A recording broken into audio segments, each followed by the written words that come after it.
Bendito seja Deus. Vamos nos colocar em pé e abrir as nossas Bíblias no Evangelho de Lucas, capítulo 2.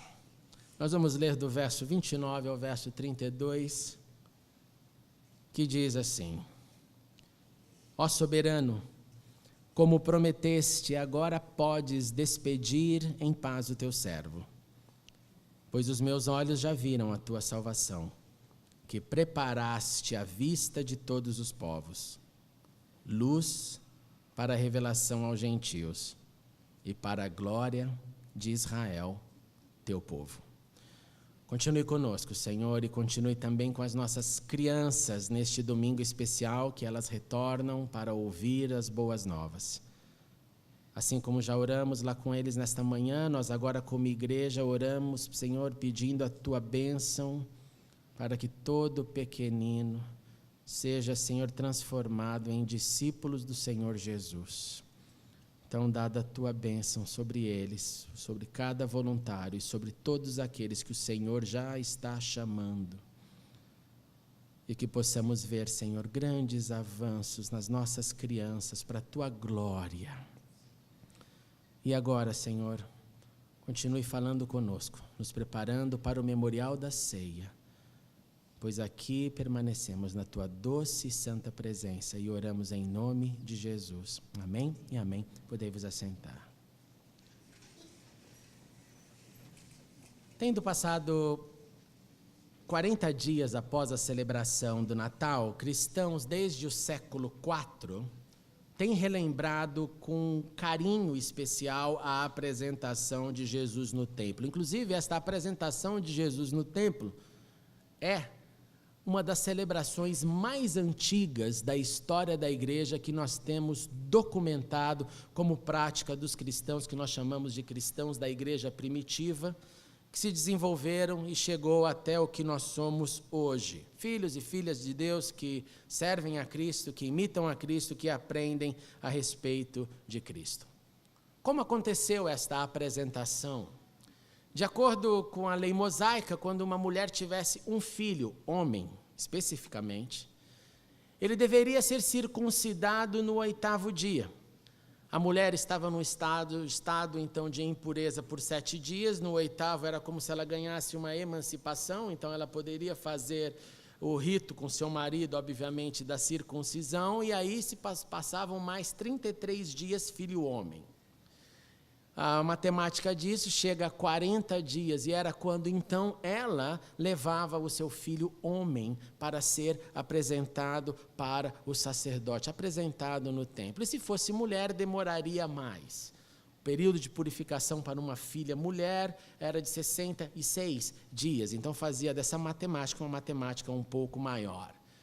Os judeus etíopes, por exemplo, fizeram uma matemática, condensaram tudo isso e às vezes chegavam a esperar 90 dias, só para ter certeza que tudo estava bem, e continuam assim até os dias de hoje. Então, no meio disso, Jesus foi circuncidado no 8º dia. E fizeram naquele dia da sua circuncisão aquilo que o anjo havia dito, que o seu nome não seria uma escolha de mãe e pai, mas seria a escolha feita por Deus. O seu nome então seria Jesus, e no dia da sua circuncisão, como de costume, ele foi então proclamado Jesus, o filho de José, o filho de Maria. Mas depois, então, ela volta para casa, finaliza o seu tempo de purificação e, de novo, para Jerusalém, para levar o filho para ser apresentado ao Senhor. Então, a prerrogativa da lei é todo primogênito do sexo masculino, tendo vencido esse protocolo, ele seria consagrado ao Senhor, apresentado, feito santo ao Senhor. É por essa razão que na nossa tradição batista nós não batizamos crianças, porque crianças são apresentadas de acordo com o relato bíblico e não batizadas. E além disso, além dessa consagração, havia também um rito, um sacrifício, um ofertório que os pais das crianças deveriam levar nesse dia. E José e Maria assim fazem, dando ali 2 rolinhas ou 2 pombinhos, como era uma previsão que poderia incluir tanto ricos quanto pobres. Todos deveriam assim fazer. E nesse dia, aconteceu com Jesus, dias de expectativas para os seus pais, com certeza, dias de incertezas, certamente, assim como aconteceu com você, que é pai e mãe, assim como aconteceu comigo. Um dia você chegou na casa de Deus e consagrou e entregou o seu filho. Você fez um contato aqui nessa igreja ou em outra comunidade e lá disse: eu quero apresentar o meu filho, a minha filha, eu quero dedicar o meu filho, a minha filha. E nós então clamamos a Deus nesse dia, entregamos aos pés de Cristo, querendo, desejando que Ele não sofra o mesmo que eu já sofri. Querendo compartilhar com ele e com ela um caminho, já olha, eu passei por isso, deu certo, prossiga, eu passei por isso, fiz assim, deu errado, não siga este exemplo. Expectativas que todos nós temos nos nossos corações e que nós compartilhamos com os nossos filhos. Nós entregamos os nossos filhos a Deus, nós clamamos para que eles aprendam sem sofrer, de preferência. Sabendo que isso vai acontecer, mas nós tentamos minimizar todo e qualquer impacto. Nós clamamos que eles não queiram, usando uma expressão bíblica da lei, que eles não queiram ver as mulheres da terra. Como aconteceu com Diná, quando um belo dia diz: eu quero ver o que as mulheres da terra estão fazendo. Para quem não sabe, Diná foi a filha de Jacó. E o texto diz que ela saiu para ver as filhas da terra, e quando ela saiu, ela entrou numa enrascada que teve desdobramentos múltiplos, e que a sua curiosidade te leve para ler a história de Diná nessa semana. Mas nós nem sempre temos o bom êxito neste sentido. Nós nem sempre conseguimos tudo o que queremos, que os nossos filhos não sofram. Nós tentamos, nós brigamos, nós lutamos, nós ensinamos, nós brigamos com nós mesmos para nos transformarmos e sermos um melhor exemplo. A minha filha perguntou para mim: papai, você fala para eu não tomar refrigerante, mas você toma Coca-Cola, papai. Aí você já sabe o que aconteceu, né? Eu falei: poxa, o que eu faço? Vou pôr a Coca-Cola na xícara e falar que é café? Não, porque isso a gente fazia na infância. O que eu faço? Eu olhei para ela e falei: então, Camila, o papai vai parar de tomar Coca-Cola, o papai vai parar de tomar o refrigerante, aquele gosto assim que rasga a garganta no dia de calor, eu nunca mais terei. Mas porque daí você vai olhar para o papai e falar: papai não toma, eu não tomo, papai não faz, eu não faço. E graças a Deus, irmãos, celebrei mais de um ano dessa vitória. É uma vitória, mas quando eu passo no mercado e eu dou uma olhadinha para ela, assim, a tentação sempre aparece, mas eu já venci. Graças a Deus, a H2O, a Fantaúva, a Crush, todas as outras que eu adorava. Então, eu tento.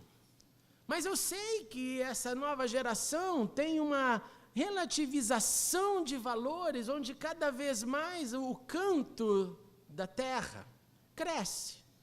E o canto da terra diz na mente dos nossos filhos: não há problema, não tem nada a ver. Eu tudo posso em mim, eu me garanto, eu me garanto. Eu faço, eu entro, eu aconteço, comigo não acontece nada.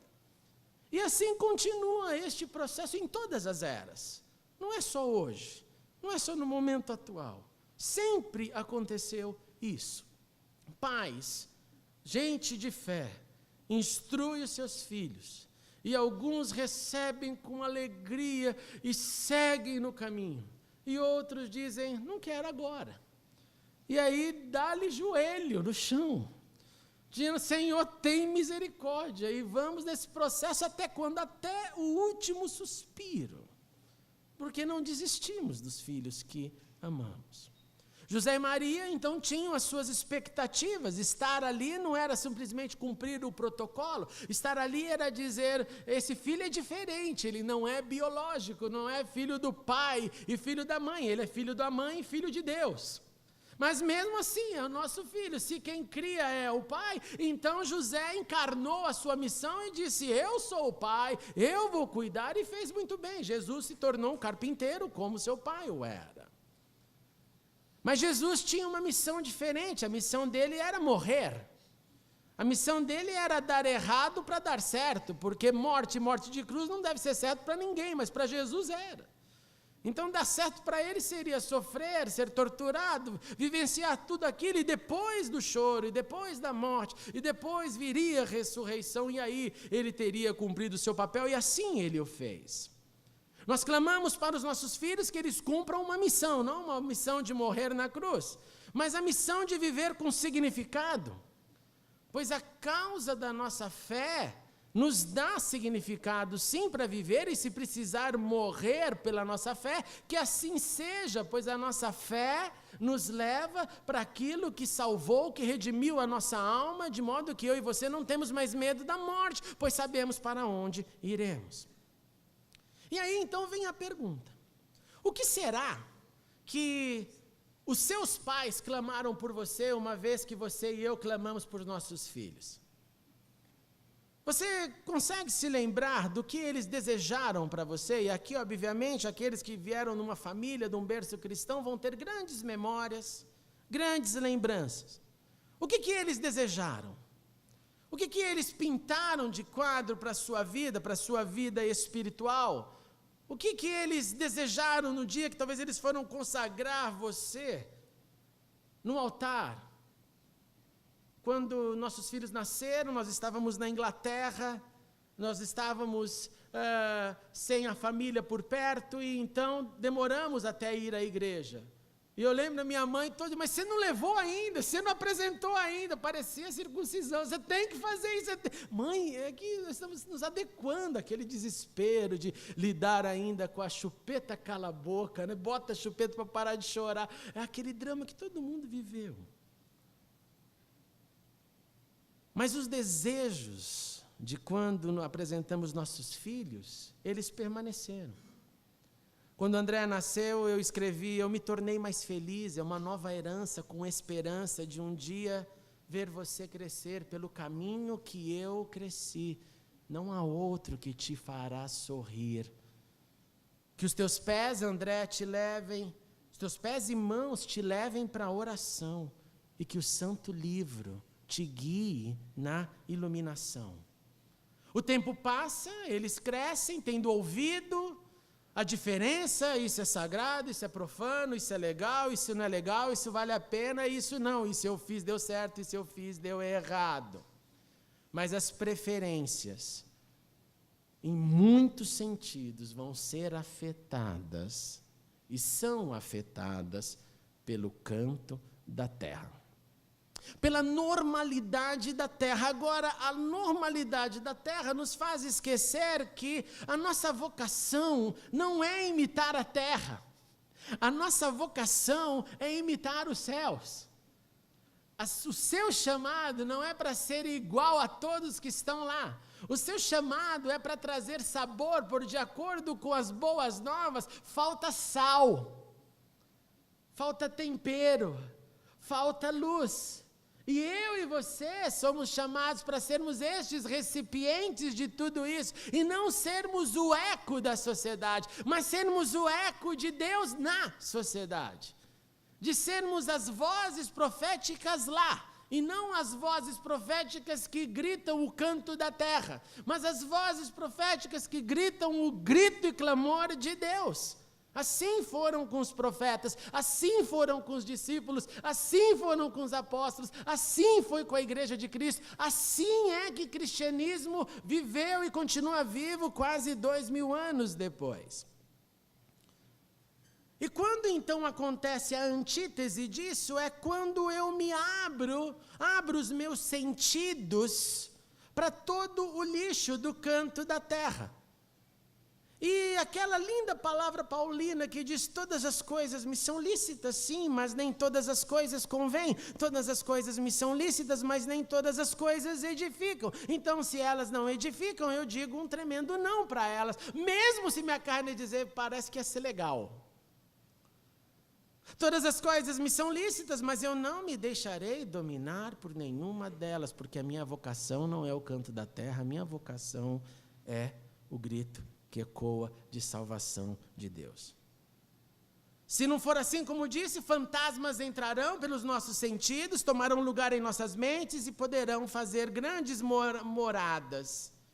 Jesus sendo apresentado no templo, seus pais com oferta, expectativas, dizendo: Senhor, que aqui então, já que está tudo diferente, que seja a manifestação do santo, e que ele seja sim o profeta do Altíssimo que disseram que ele seria. Mas na apresentação do templo nós temos uma segunda lição. E a segunda lição acontece também através, lá em Jerusalém, no momento da apresentação, um homem chamado Simeão, que era e tinha algumas características incríveis. Ele é chamado de justo, ele é chamado de piedoso, ele esperava consolação e ele era cheio do Espírito. O que mais poderia ele querer ser?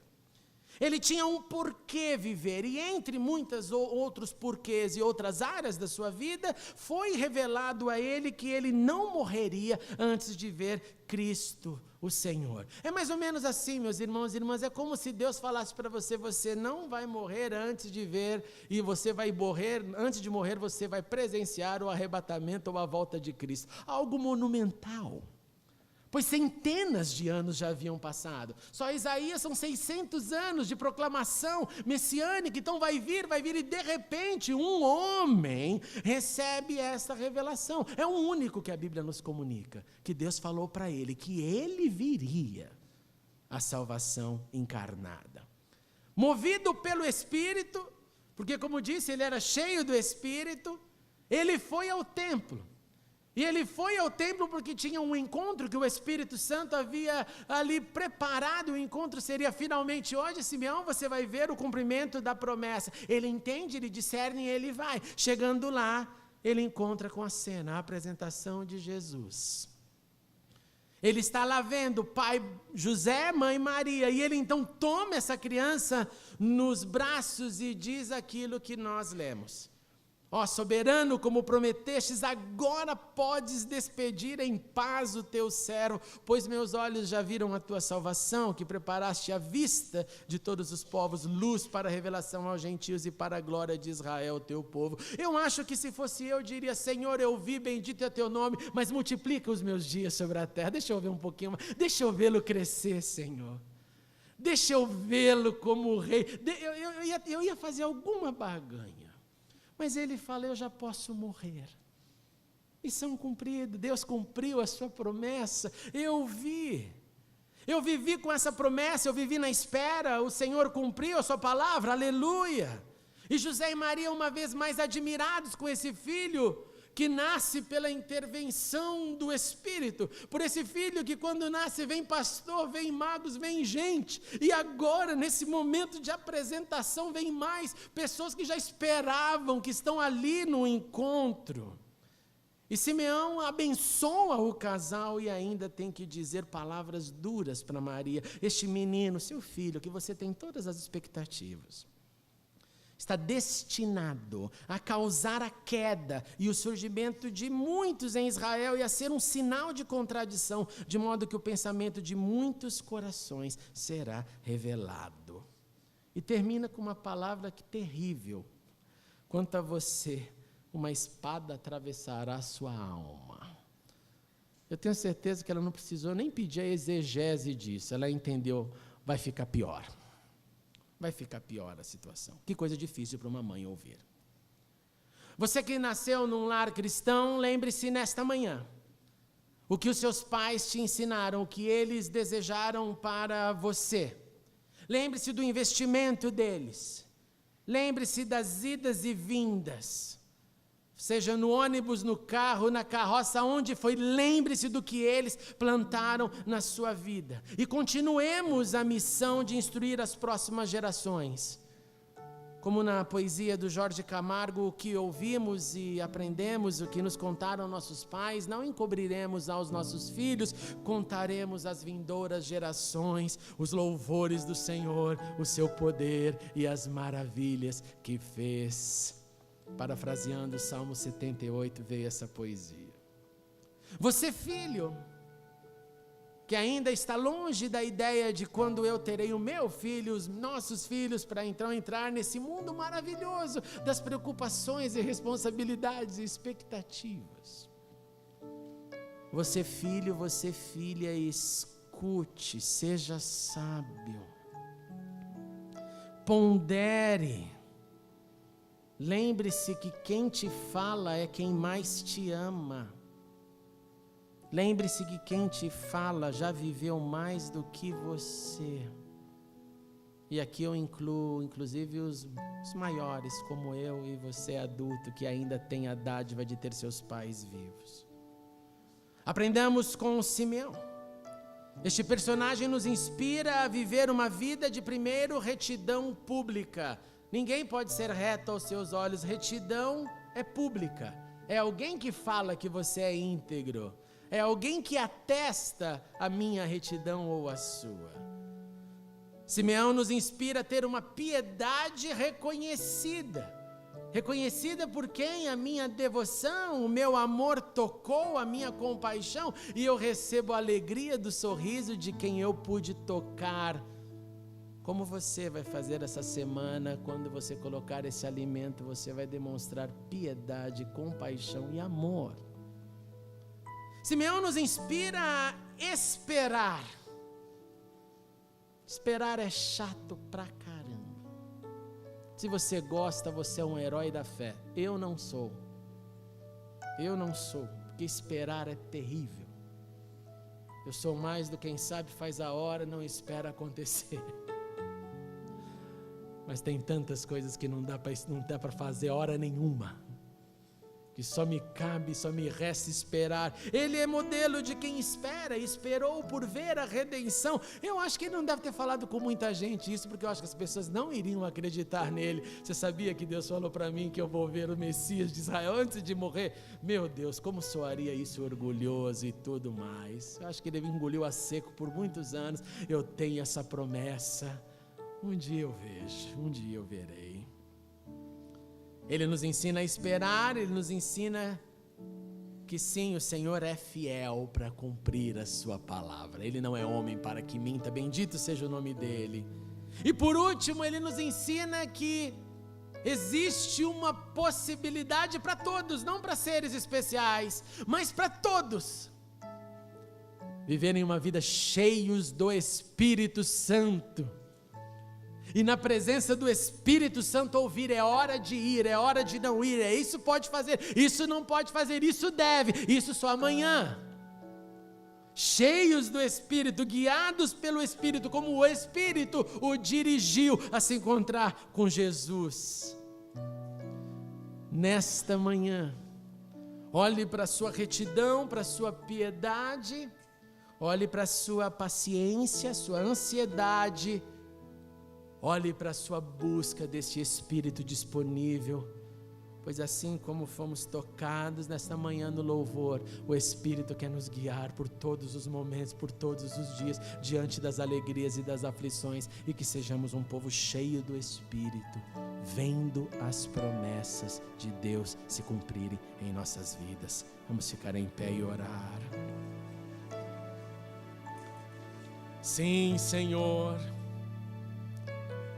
Obrigado porque nesta manhã nós podemos lembrar o que ouvimos dos nossos pais, bendito seja o teu nome por eles. Os vivos e os que já partiram, nós te agradecemos por aqueles que nos transmitiram os louvores do Senhor, o seu poder e as maravilhas que fez e as maravilhas que Ele faz. Nós também oramos pelos nossos filhos, Senhor, consequentemente por nossos adolescentes, por nossos jovens, que eles, Senhor, sejam dirigidos por Ti, pois há tantos momentos que as palavras não bastam, mas a Tua intervenção cala corações. E eu te suplico, Senhor, neste tempo, neste momento, nesta estação de carnaval, que o Teu Espírito possa abraçar os corações de todos e que este abraço nos leve para tudo aquilo que for santo, pleno, verdadeiro, e que cada um do Teu povo espalhado pela terra tenha essa experiência nesta época de tantas calamidades, de tantas tanto prazer da carne e de tanta desgraça para a alma. Senhor Jesus, ajuda-nos a viver na retidão, na piedade, na esperança e espera, e na vida cheia do Espírito que Simeão contemplou e viveu.